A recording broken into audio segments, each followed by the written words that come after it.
Bonjour à tous, bienvenue dans la capsule Altiad, qui est un nouveau format. Et pour ce nouveau format, nous allons débuter sur le secteur bancaire en Afrique.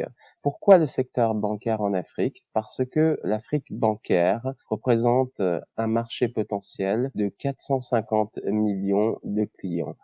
Des efforts ont été faits au cours des 10-20 dernières années par beaucoup de ces pays afin de correspondre aux exigences réglementaires et aussi favoriser l'inclusion financière. Pour débattre de ces thématiques, nous accueillons un invité aujourd'hui qui est Monsieur Jonas Siliadin, qui est président du cabinet de consulting Carmendal et aussi intervenant externe au CSPB, au Centre de formation de la profession bancaire. Monsieur Jonas Siliadin, bienvenue. Merci, bonjour. Je vous propose, nous allons échanger au sujet de la bancarisation en Afrique. Une première question pour moi serait, d'après vous, quels moyens doit-on mettre en œuvre pour favoriser l'inclusion financière en Afrique et par quels moyens peut-on y arriver? Je pense que aujourd'hui, pour accélérer l'inclusion financière, il faut créer un cadre formalisé, beaucoup plus formel que ce n'est le cas aujourd'hui, à travers tout ce qui est observatoire de l'inclusion financière, mettre en place un observatoire, mais aussi mettre en place des textes, pas forcément une réglementation descendante, mais peut-être une charte au titre de laquelle les banques, les établissements de crédit s'engagent à travailler beaucoup plus dans le sens de l'inclusion financière. Cela revient, par exemple, pour ces banques-là de mettre en place ce qu'on appelle les services bancaires de base avec des tarifications adaptées et un parcours dédié à des clients qui, en règle générale, ne sont pas éligibles aux services courants bancaires. Donc, il faut mettre plus en musique l'inclusion financière de façon formelle avec un observatoire qui mesure les efforts qui sont faits. Il faut, par exemple, qu'il y ait aussi une meilleure coopération entre les banques et les institutions de microfinance qui travaillent beaucoup sur le terrain, qui sont plus dans la proximité, mais créer une passerelle entre ces deux institutions, les banques et les microfinances, de sorte que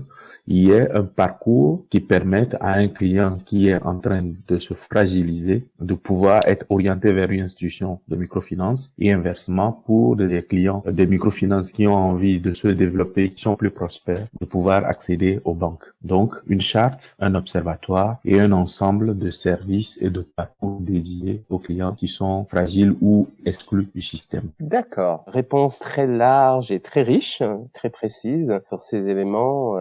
En effet, favoriser effectivement l'inclusion financière, ça passe par les moyens que vous nous avez décrits.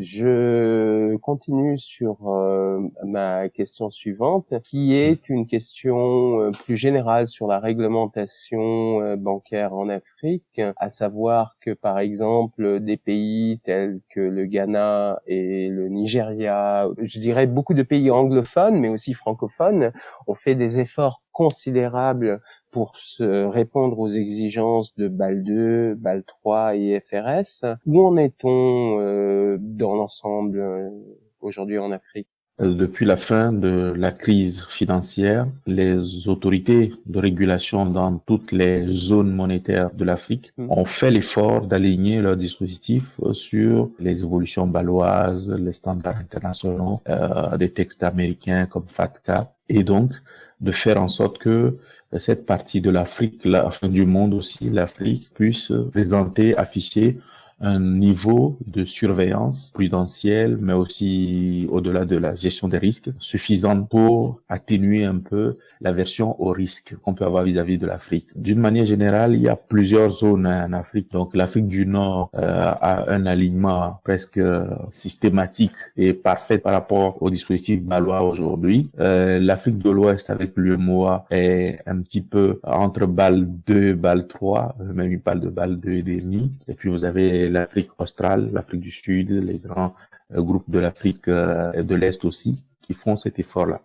Pour résumer, la réglementation évolue aujourd'hui dans trois directions. La première, c'est tout ce qui est amélioration de la gouvernance des établissements de crédit, le rôle entre le conseil d'administration, l'exécutif, la répartition, l'équilibre de pouvoir. La deuxième chose, c'est renforcer la résilience des banques, donc tout ce qui rentre donc justement dans ce que vous avez appelé le dispositif Balois, avec les trois piliers, l'exigence en fonds propres, la surveillance prudentielle et puis la discipline de marché.